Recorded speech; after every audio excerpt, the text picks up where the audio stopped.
ठीक कहते हो राशिद, वैसे भी जानवर मुझे पसंद है। एक काम करते हैं, इसके दांत चेक कर लेते हैं, तसल्ली कर लेते हैं। जरा दांत चेक करवाना है इसके। सर दांत तो इसके पूरे हैं और उम्र भी बिल्कुल पूरी है, आप परेशान ना हो। सर बेफिक्र हो जाएं आप, पूरी उम्र है इसकी, देखिए तो सही माशाल्लाह कितना कद है इसका।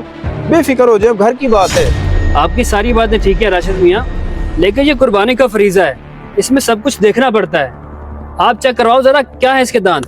जी जी सर, दिखाता हूँ, ये देखें। ये क्या, ये तो धुंधा भी नहीं है, और तुमने मुझे बेवकूफ समझ रखा है। साहब जी, इसमें मेरा कोई कसूर नहीं है, ये मुझे राशिद ने कहा था। राशिद भाई देख लें, ये जानवर अभी 1 साल का नहीं हुआ, ये कुर्बानी के लायक भी नहीं है, देखना कहीं पकड़े ना जाएं। यार इस बात की फिक्र छोड़ दो तुम, साहब को कौन सा पता चलता है, बस इतना ध्यान रहे मेरा भी 5-10 हजार रखना है तुमने।